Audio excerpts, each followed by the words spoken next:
Political language is designed to make lies sound truthful, murder sound respectable, and to give the appearance of solidity to pure wind. That quote comes from George Orwell. Welcome to Surviving the Matrix, ladies and gentlemen. My name is Maxwell Igan. It's a pleasure to be with you once again, and I will be your host for the next hour. So I'm still here breathing the chemically enhanced air of beautiful Byron Bay in Australia, folks. It's just seems incessant, this chemtrail spraying. Maybe it's just me, but I feel that everything seems to have escalated lately. The amount of electromagnetic interference in the atmosphere even seems to have risen lately. Perhaps it's due to the hole in the magnetosphere, or I suppose one could question whether it is perhaps being caused by the HARP facility, and does the noticeably escalating amount of chemtrails perhaps also have something to do with it. The chemtrails here really have been intense, folks, and reports are coming in from all over the world of an escalation in these things. But whatever it's causing it, perhaps it's even a solar anomaly, but whatever's causing it, the electromagnetic levels seem to really be off the charts lately. It's as if we are being bombarded from all sides. Of course, speaking of electromagnetism, one really must love the new addition to modern airport security that has now been adopted for us in the form of full body scanners. Of course, by simply applying the correct setting to the scanner, a person does appear fully naked to anyone viewing the device, and being that it is an internal scanning device, it also has the very obvious effect of exposing the body to some quite harmful X-rays and radiation.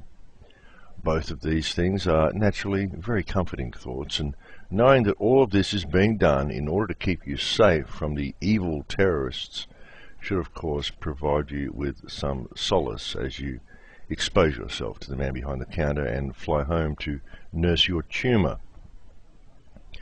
I don't know, folks, have we become gerbils, ladies and gentlemen?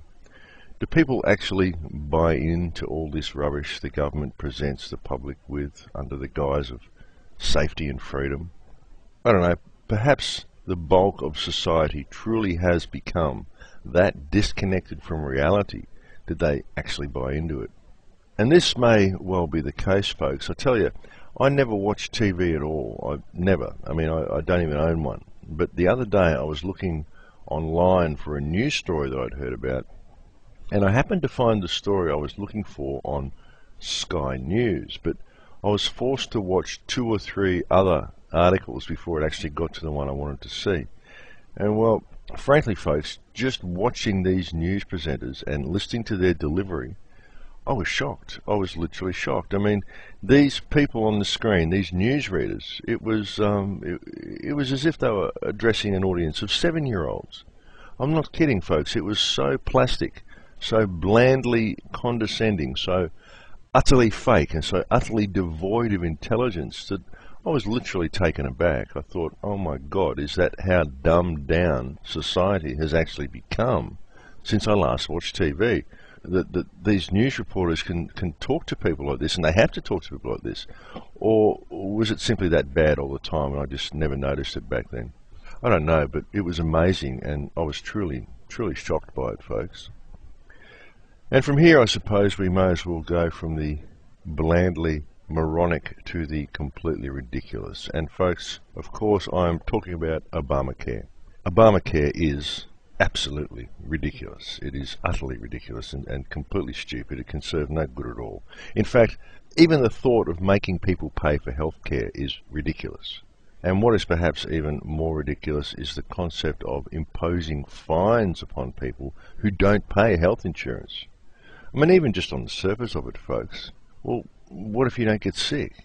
I don't get sick. I haven't been to a doctor in over 20 years, so what on earth do I need to pay health insurance for?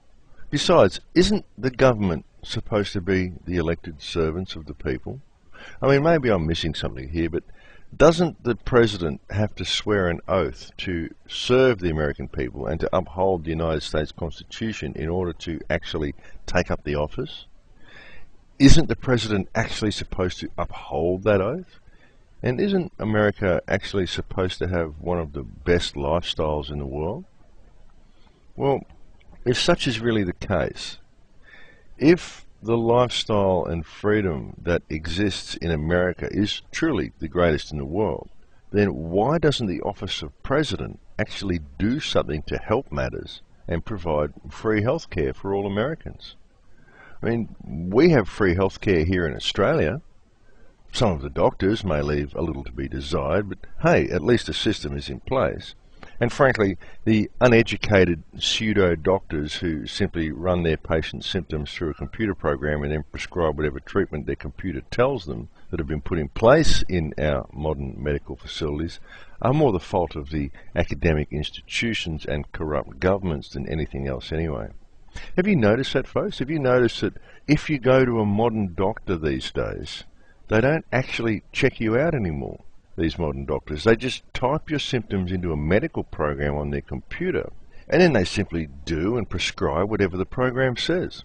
So you have to wonder, I mean, is this the result of 7 years of medical study at university? Where is the medical skill in that?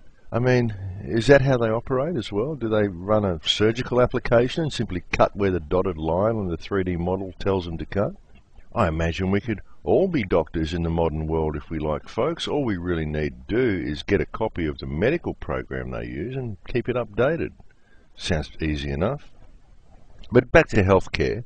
I mean, let's look at it realistically. Now, surely, folks, if the office of president can afford to spend millions and millions of dollars a day on maintaining 2 illegal wars in Afghanistan and Iraq, if the office of president can afford to give out billions of dollars in bailouts to banks, the very banks which of course helped cause the current economic collapse, most of which then proceeded to give the bailout money to their respective CEOs in bonuses, I might add. If the office of president can afford to spend millions of dollars on full body scanners, homeland security checkpoints, cameras in the streets, cameras in the stations, cameras in the schools, paying police to beat up school children, arrest 12-year-olds who happen to doodle on their desks, and in training girl guides and school kids to spy on their parents and report the neighbour to the climate Gestapo if they leave a light on. If the office of president can afford to spend God knows how many millions of dollars on the constant and dramatically escalating amount of aerial spraying that is going on in the skies every day, then surely, folks, surely the office of president can arrange a free and a workable health plan for the people of the nation he is apparently serving. Though, of course, that's probably something that would actually help things and be based in humanitarian reasoning, so it's probably out of the question. I mean, providing a free, comprehensive healthcare system staffed by competent and caring doctors, well, as the late George Carlin might have said, that's something Christ might do. Or in this case, folks, it's perhaps something a caring, yes we can leader who wanted to bring about positive change for his people might do. And well, unfortunately, the reality is that the real question in this matter is how on earth can Big Pharma, the fake economy, and the criminal banking cartels who stir the whole pot possibly reap any profit from something like that?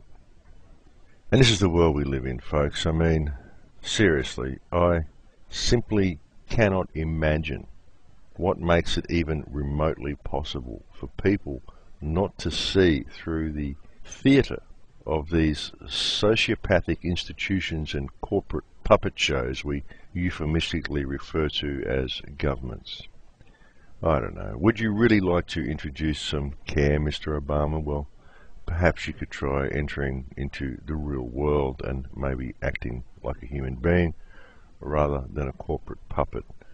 You may find that an action like that would have remarkable results. So I don't know, folks, but at a glance I would say things seem to most definitely be escalating. The encroaching New World Order now seems to be moving into sprint mode, airport scanners, health bills, massive increase in chemical spraying, and with the vast amounts of people now waking up to what's actually going on in the world, I would not be surprised if the powers that be stage another false flag terror attack sometime this year. All the signs are there, as are all the signs of an imminent financial collapse as well. And folks, I'm not saying any of this to induce fear.